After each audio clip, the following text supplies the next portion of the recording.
আজকে হচ্ছে Sunday morning, আর Sunday মর্নিংয়ে হচ্ছে আমাদের ব্রেকফাস্ট মিক্স চাও, এগ দিয়ে ভেজ চাও। আর বলো তোমরা সবাই কেমন আছো? আমরা কিন্তু সবাই ভালো আছি। আর সকাল সকাল চলে এসেছি দেখা করতে, অনেক কাজকর্ম করে ফেলেছি, টিফিন করে রাজেলকে পাঠিয়ে দিয়েছি। চলো তাহলে আর বাকি কথা বলছি, এটা রাখি একটু। হ্যাঁ, আজকে তো সানডে, আজকে তো হচ্ছে রিশার ছুটির দিন। আর রিশা ওর বাবাকে তো টিফিন দিতে যায়, তোমরা জানোই, ও দিয়ে চলে এসছে। আর আমি আর রিশা এখন বসে ব্রেকফাস্টটা করে নেব, খেয়ে দিয়ে তারপরে ওর বাকি যা আছে করবে। আজকে মিস আসার কথা ছিল কিন্তু আসেনি, ওই জন্য খুব আনন্দ ওর। চলো আজকে কি লাঞ্চে করবো তা এখন কিন্তু ঠিক করে উঠতে পারিনি। আর তোমরা ভাবে যে রোজই ওরা চাউমিন খাচ্ছে, এখন এই ভেজ চাউ খেতে এত ভালো লাগছে। রোজ না, মাঝে মধ্যে না, একদিন সপ্তাহে 2-3 দিন চাউ হয়ে যাচ্ছে। ভেজ চাউটাই করি, কিন্তু আজকে একটু ডিম দিয়েছি, মোটা লাগছে। আজকে একটু ডিম দিয়েছি, খুব ভালো লাগে খেতে। যখন যেটা ভালো লাগে তখন সেটা আমরা রিপিটেডলি খেয়েই যাই, খেয়ে ফেলি। খাওয়া দাওয়া করে নিয়ে বাজার যাব, কী রান্না করি সব তোমাদের সাথে শেয়ার করে নেবো। আর এক্ষুনি চাউটা করে রেখে ঘর ঠর মুছে তারপরে খেতে বসলাম। পুজো তো সকালবেলা উঠেই করে ফেলেছি, স্নানটা সেরে নিয়ে আজকে অনেক কাচাকুচিও করেছি, কাজের আর শেষ নেই। চলো বন্ধুরা, সঙ্গে থাকো, দেখতে থাকো আর পাশে থাকবে তোমরা। একদম দোকান থেকে চলে এসেছি, দোকান থেকে শুধু না বাজার করে চলে এসেছি। এদিক দিয়ে এত আলো তো কথা বলা যাচ্ছে না, বাজার করে চলে এসেছি, এখান দিয়ে কথা বলা যাবে। আর আজকে নিয়ে এসেছি হচ্ছে চিকেন। রোববার যেন চিকেন ছাড়া মনটা ঠিক ভালো লাগে না। আর করবো হচ্ছে চিকেন পোলাও, আর একটুখানি স্যালাড কাটবো। তাহলে চলো রান্নাঘরে ঢুকে পড়বো, তোমাদের সঙ্গে করে নিয়ে একদম রান্না শুরু করে ফেলবো। যত তাড়াতাড়ি রান্না সেরে ফেলা যায় একটু বসতে পারবো, কেন সকাল থেকে তো উঠে কাজকর্ম করেই যাচ্ছি। তা চলো দেখতে থাকো। হ্যাঁ, গোছগাছ করে ফেলি। হ্যাঁ, আর পোলাওটা করবো হচ্ছে পিস পোলাও, কড়াইশুঁটি নিয়ে এসেছি। চলো, এই যে আমার সবজি কাটার পর্ব শুরু হয়ে গেল। কেন নিচে বসেই কেটে কুটে নিলাম। আর আমি অনেক সময় দাঁড়িয়েও গ্যাস স্ল্যাপে কাটি, তো এখন ভাবলাম যে না, একটু বসেই কেটে নিই, বসাও হবে। বাজার থেকে এসেই রান্নাঘরে ঢুকে পড়েছি, ওই জন্য বসেই কাটলাম। আর আমি তো এখন মাংস তো পেঁয়াজটা কুচিয়ে দিই, পেঁয়াজটা আর বাটি না, আর আদা রসুনটা আর কাঁচা লঙ্কাটা বেটে নিই। আমি মাংসতে সাধারণত কাঁচা লঙ্কাটাই দিই, শুকনো লঙ্কা দিই না। আর হ্যাঁ, একটুখানি লঙ্কা গুঁড়ো দিই, কোনো সময় লাল করার জন্য আবার কাশ্মীরি লঙ্কাও দিই। ওটা ভালো লাগে, বেশ মাংসটা লাল লাল হলে দেখতে বেশ ভালো লাগে।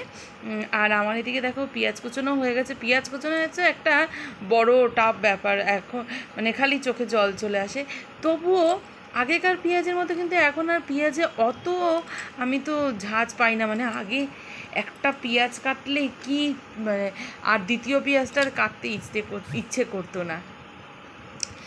পেঁয়াজ কাটা হয়ে গেছে, এবার আলুটা কেটে নিই। মাংসতে একটু আলু দেবো। মাংস তো আমি কোনো দিনই আলু ছাড়া মাংস তো করিই না। চিলি চিকেন করি খালি, মানে আলু ছাড়া, এটাই বলতে চাইছি যে মানে আলু ছাড়া আমি কোনো দিনই মাংস করি না, একমাত্র যখন চিলি চিকেন হয় তখন। মানে মাংসর আলুটা আমাদের খেতে খুব পছন্দ করি বা আমরা সবাই ভালোবাসি। চলো, কাটাকুটি হয়ে গেছে, এবার মাংসটাকে রেডি করে রান্না বসিয়ে ফেলি। চলো, গোছগাছ কমপ্লিট। আর গোছগাছ কমপ্লিট করে নিচটা গুছিয়ে নিয়েছি, সবজির ওখানটা দিয়ে আমি আগে মাংসটা ধুয়ে নিলাম। ধুয়ে মাংসটা একটুখানি হালকা ম্যারিনেট করে রাখি। আমার যদিও এখনও মশলা তো বাটা হয়নি, রসুন পেঁয়াজটা, ওই জন্য আমি শুধু যেরকম গুঁড়ো মশলা দিয়ে নুন, লঙ্কা, হলুদ আর একটু সর্ষের তেল আর ভিনিগার দিলাম। আজকে না একটু ভিনিগার দেবো মাংসটাতে, তাহলে মাংসটা তাড়াতাড়ি সেদ্ধ হয়ে যায়। যদিও চিকেন তো বেশিক্ষণ লাগেই না সেদ্ধ হতে, তবু ভিনিগার দিলে ভিনিগারের একটা ফ্লেভারটাও ভালো লাগে মাংসতে। তা ওইটা দিয়ে মাখিয়ে রেখে বাকিটা আমি করব, মশলাটা বাটবো। আর মাংসটা ততক্ষণ একটুখানি ভেতরটায় নুনটা চলে যাবে, যে এটা আগে ম্যারিনেট করে রাখলে আরও কিন্তু খেতে ভালো লাগে বেশ। আর ওইদিকে মাংসটা থাকুক, আমি এবার ওই গ্যাসেই বসিয়ে ফেলেছি কড়াই। আর কড়াইটা যে সকালেরই কড়াই, চাউমিন করেছি আর এসে আর মাজিও নি কড়াইটা, একটুখানি জল দিয়ে ধুয়ে নিয়েছিলাম। জল দিয়ে ধুয়ে নিয়েছিলাম, দিয়ে আমি সেই কড়াইতেই বসিয়ে দিলাম হচ্ছে মাংসটা। আর অত আর পারছি না, একা হাতে পেরে উঠি না এক এক সময়। আর এদিকে কথা বলতে বলতে পেঁয়াজও ছেড়ে দিয়েছি, আর আমি পেঁয়াজটা ছেড়ে দিয়ে চিকেনটা দিয়ে দেবো, দিয়ে মশলাটা মিক্সিটা চালিয়ে নেব। মিক্সিটা চালিয়ে নিলে আমার আদা পেঁয়াজ রসুনটা হয়ে গেলেই হয়ে যাবে। আর তা মাংসটা যখন ম্যারিনেট করে রেখেছি কিছুক্ষণের জন্য তোমাদের সঙ্গে, তখন মানে ক্যামেরা না ধরেই ক্যামেরার পেছনেই আমি পোলাওটা কিন্তু মেখে ফেলেছি। কেন পোলাওটা তো তোমরা সবাই জানোই, যদি মানে ধুয়ে জল ঝরিয়ে না মেখে নিই তা পোলাওটা তো ঠিকঠাক নুনটা বা মিষ্টিটা গলবে না। ওই জন্য আগেই ঝটপট করে পোলাওয়ের চালটা মেখে ফেলেছি। কেন মাংসটা মানে হাফ ডান হওয়ার পরে পোলাওটা বসাবো। পোলাওটা তো মিনিট 10 থেকে 12 মিনিটের গল্প, মানে পোলাও এত তাড়াতাড়ি হয়, সবচেয়ে চালের আইটেমের মধ্যে পোলাও তাড়াতাড়ি হয়। তা ওই জন্য পোলাওটা আরেকটু পরে করব, মাংসটার এদিকটা সামনে নিয়ে পোলাও করব। শুধু তো রান্নাঘরে আমাদের খালি রান্না থাকে না, এত পরিষ্কার করা, বাসন পরিষ্কার করা, মিক্সি চালালে মিক্সি পরিষ্কার করা, মানে এই সমস্ত করতে করতে যেন একদম হাল্লাহাট লাগে এক এক সময়। তবে এই যে খেতে ভালোবাসি, তা করতে তো হবেই। আর তা বলতে বলতে আমি কিন্তু হাঁড়িও বসিয়ে দিয়েছি পোলাওয়ের জন্য, কারণ মাংসটা প্রায় অনেকটাই মানে মশলা টশলা দিয়ে কষানো শুরু করে দিয়েছি, তো হাফ ডান হয়ে আসছে। তো ততক্ষণ আমি পোলাওটা বসিয়ে দিই, দুটোই তাহলে একসাথে নেমে যাবে আর আমরা লাঞ্চ করতে বসে যেতে পারবো। এবার ভালো করে চালটাকে আমি একটুখানি ভেজে নেবো। আজকে ছোটো হাঁড়িটাতেই করেছি, যাতে করতে সুবিধা। আর এই ধরনের হাঁড়িগুলো না খুব সুবিধা হয় করতে। এরম হাঁড়ি আমার এই ছোট একটাই আছে, আমার খুব ইচ্ছা এরম হাঁড়ি একটা বড় কিনবো, সেটা বিরিয়ানি করব। এরম হাঁড়িতে বিরিয়ানি দারুণ কিন্তু সাজানো যায়, মুখ বড় হাঁড়িতে। যেমন এটাতে পোলাওটা নাড়তে চাড়তে ভীষণই সুবিধা হচ্ছে। তা ব্যাস আমার পোলাও কিন্তু রেডি। আর আমি কিন্তু পোলাওতে গরম জল দিইনি, কারণ গরম জল দিলে আমি ঠিক আন্দাজ পাই না, আমি কিন্তু ঠান্ডা জলই দিলাম। আর দেখো পোলাও কিন্তু আমার অনেকখানি হয়ে এসছে, ঠিক আছে, পোলাওটা বেশ ভালো মজে গেছে। আর এইদিকে আমার চিকেনও কিন্তু হয়ে এসছে। ততক্ষণ আমি ওদিকে রান্না করছিলাম, রাজে এখানে বেলের শরবত করেছে, চলো বসে একটু বেলের শরবত খেয়ে নিই। এই যে একদম রান্নাবান্না কমপ্লিট, আর পোলাওটা একদম, পোলাওটা বেশ ভালো হয়েছে, খুব একটা গলেনি। তুমি খেয়ে বলো, আমি বাড়তে থাকি আর তুমি খেয়ে বলো কেমন হয়েছে। হ্যাঁ, চিকেন পোলাও। ব্যাকগ্রাউন্ডে প্যান ঠিক করে বল, বললে হবে না।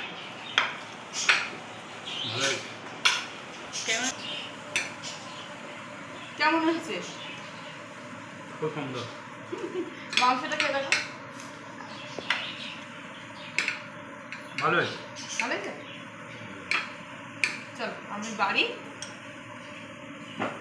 বাড়তে থাকি, খাওয়া দাওয়া করে নিই আবার দেখা করবো বিকেলবেলা। আর আমি তো ভেবেছিলাম যে এটা সব ঝরঝরা হবে কি গলে যাবে না, বেশ কিন্তু ঝরঝরাই হয়েছে।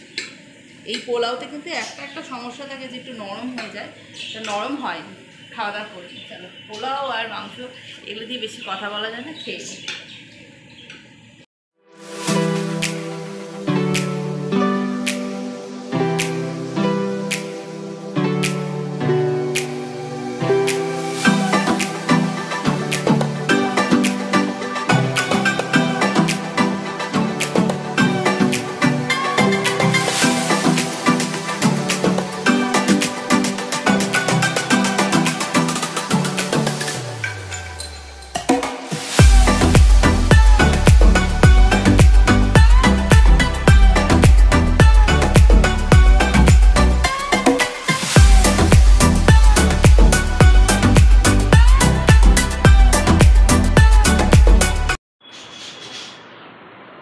হ্যালো বন্ধুরা, গুড ইভিনিং। চলে আসলাম তোমাদের সঙ্গে দেখা করতে।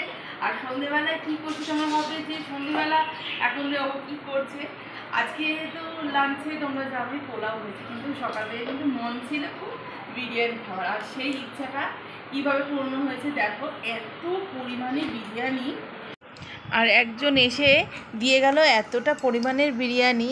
আর আজকে আমাদের ইচ্ছেও, আমাদের মানে আমার বিশেষত ইচ্ছে ছিল বিরিয়ানি, আর আমার ইচ্ছেটা কিন্তু অলক্ষেই পূরণ হয়ে গেছে। মানে খাওয়ার ইচ্ছেটা কীভাবে পূর্ণ হয়ে গেল আমি নিজেও জানি না। মেয়েও বিরিয়ানিতে খুবই ভালোবাসে জানো, তা সেটাকে না আমি ঢেলে রাখি, কারণ এটা তো অনেকক্ষণ ধরেই বন্ধ অবস্থায় ছিল। এখন ভাবছি এটাকে ফ্রিজে রাখবো না বাইরেই থাকবে, তো সেটা ঢালাঢালি করে নিয়ে আর চাও হয়ে গেছে, চাটাও খাবো। আর তোমরা সব কী করছো সন্ধ্যাবেলা? আমরা কিন্তু এখন চা খাচ্ছি আর এইটাকে গোছগাছ করে রাখবো, আর রাত্রিবেলা মাইক্রোওভেনে গরম করে একদম দারুণ একটা ডিনার করবো। সে লাঞ্চও দারুণ করেছি, মানে রোববারটা পুরো ফুল ফাটাফাটি জমে গেছে জানো। মানে খেতে ভালোবাসি, খাওয়া নিয়েই শুরু করেছি, খাওয়া নিয়ে শেষ করবো। সঙ্গে থাকো বন্ধুরা।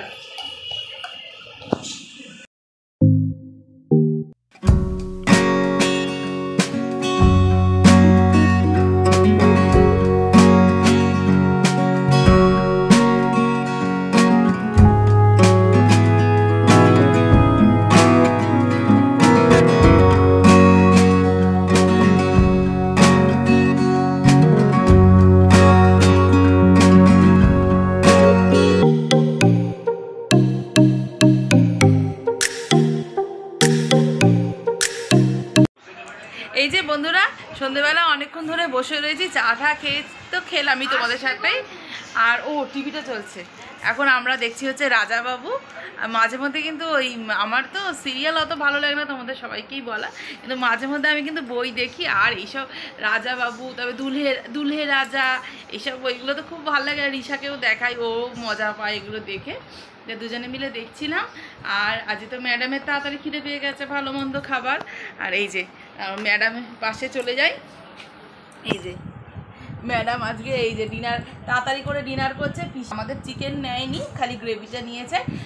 দারুণ দারুণ দারুণ হয়েছে, অসাধারণ হয়েছে। আমরাও আর ব্লগটাকে বেশি বড় করছি না, আমরা একটু পরে গরম করে খেয়ে খাওয়া দাওয়া করে নেব।